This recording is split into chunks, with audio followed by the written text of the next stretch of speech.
Apocalyptic scenes from California, the wildfire season in that state. Over 8,000 wildfires since the beginning of the year. It's really taken a disastrous toll on the state. A year-round fire season.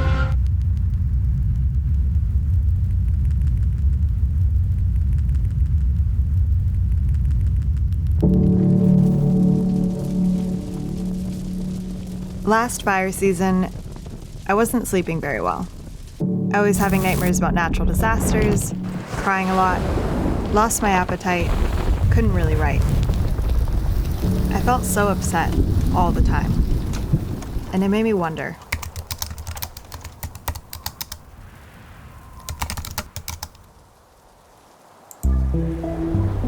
It turns out climate psychology is an entire field. So I called a bunch of climate psychologists, and they all said the same thing, that I'm not special. 75% of young people say they're afraid of the future. The emotions in and of themselves are not a problem. In fact, they're our allies. They're signals telling us that something is terribly wrong. That's Leslie. She's a climate therapist.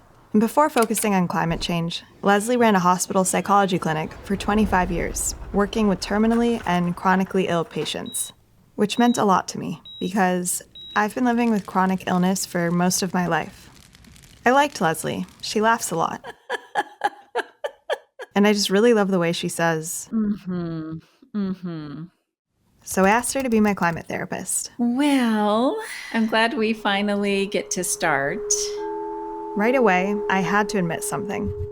To be honest with you, I'm not really sure what my goal should be. So conventionally, emotional resiliency is described as the ability to bounce back to our baseline after a stressful event. I don't think that definition works very well anymore as we face climate change because there's really not a going back. So rather than, it's happening to me, I can't do anything, what shall I do? I'll just have a glass of wine. I believe we need to almost make an evolutionary leap together to remain more present, grounded, clear-minded, empathetic in the face of increasing distress. Would you consider me to be a calm person? I can't even say it. A calm person. If by calm you mean constantly thinking of worst case scenarios to the point that it's actually kind of impressive that you can function as a human, then yeah, you're pretty calm. Okay, well, thank you for that. I definitely had some room for improvement. Have you landed on kind of what you anticipate the future to be?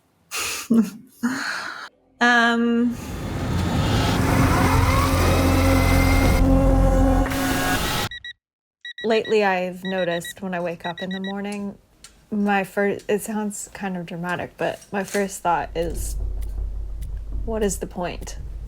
Like, what is the point of getting out of bed? What is the point of showering? What is the point of eating, working? What is the point of any of it? Leslie said the way I think about climate change is what's called doomism. It's hopeless. There's nothing we can do anyway. It's kind of a different... Which she said, psychologically, is actually not that different from denial. We keep hearing that 2014 has been the warmest year on record. I asked the chair, you know what this is? It's a snowball from outside here. In a way, it's harder emotionally to be in this is an unfolding story. There's some really big threats. We're not sure how and when. Our brains hate uncertainty. Some studies have even shown that we're calmer when anticipating pain than when we're uncertain about the future. It's like medically. Sometimes when people get a not good medical diagnosis, there's almost a relief. Because it's like, oh, okay, I know what this terrible thing is. But my so-called doomism about climate change had led me to become disengaged. And there was another problem with my cynicism. It was leading me to feel pretty empty in the rest of my life. Especially if we go to that numbing place, that dissociative, checked out place, it doesn't just remove us from the pain, it removes us from life, including the beautiful things. What can I do about that? Is there a way to like renovate your brain?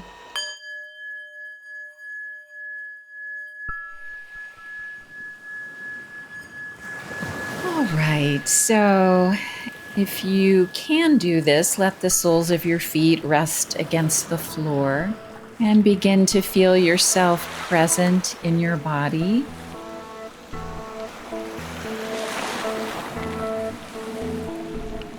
And just almost be like daydreaming, letting yourself feel the distress while you track my hand with your eyes. Leslie began asking me to visualize my feelings as a Place, an environment. that I could physically inhabit.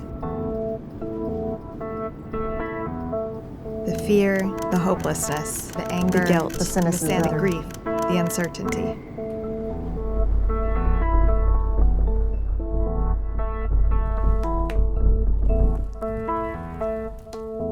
See what else you can tell about it, Dad. And what about the temperature? What about the breadth? Anything else that you can learn about its characteristics? I am in the middle of a field, and I feel like in some ways the smallest thing. Okay, good. Good. Just take a moment with that. What else do you become aware of?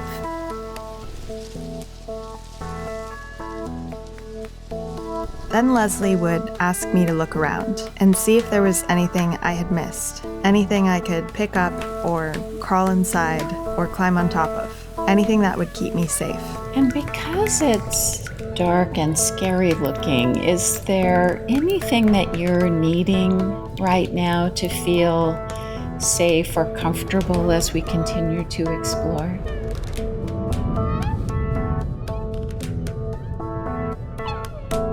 And whenever something begins to take shape, I'd like you to describe aloud what you notice while you keep your eyes closed.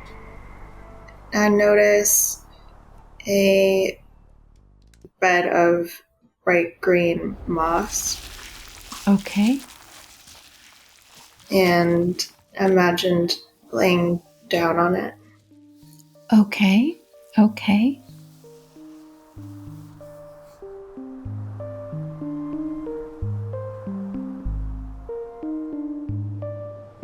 I have been feeling calmer, but I'm also feeling a bit guilty about that. I can't help but feel like it's selfish to tend to yourself in such a collective crisis, if that makes sense. I'm really fascinated by this new development that's coming into psychology now called polyvagal theory, where we're learning that our nervous systems start to sync up with each other. So in other words, we're kind of emotionally contagious. To the degree that we can attend to ourselves, regulate ourselves, it is a generous act for other people, because others are going to experience the benefits in their own nervous system by catching on to what we've been able to do for ourselves. There's this Virginia Woolf essay I love called On Being Ill.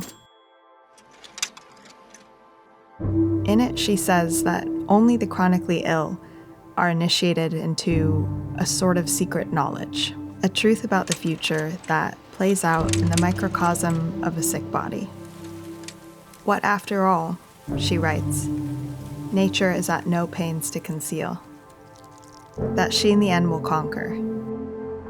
The heat will leave the world. The sun will go out. One thing that's coming to mind, before I was focusing on climate, I worked for about 25 years in a hospital, so I was working with people with life-threatening illnesses. And when someone gets a diagnosis like that, there's kind of similar to climate change. People kind of hope for a cure that may or may not come. in the right time. And so there started to be a conversation about the difference between healing and curing. Where curing would be, okay, we're going to beat this cancer, and life's going to go back to normal.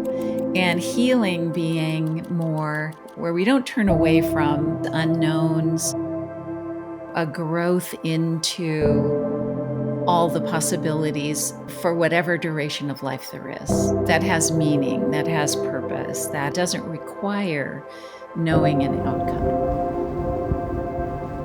In her essay, Woolf says that, while on the one hand, the sick are aware of a kind of darkness that's concealed from healthy people, they also understand better than anyone where they can go to find the light. This place, she says, is kind of like heaven, but it isn't above us. It's within us. Some green isle for the mind to rest on, she writes, even if the foot cannot plant itself there. Climate change is a diagnosis, and like any serious diagnosis, it threatens to crush our sense of hope, our will to keep going, our desire for the future. To cope, our minds have to evolve. We have to learn, like Virginia Woolf learned 100 years ago, or Leslie learned in the hospital clinic, that even when there's no cure, it's still possible to heal.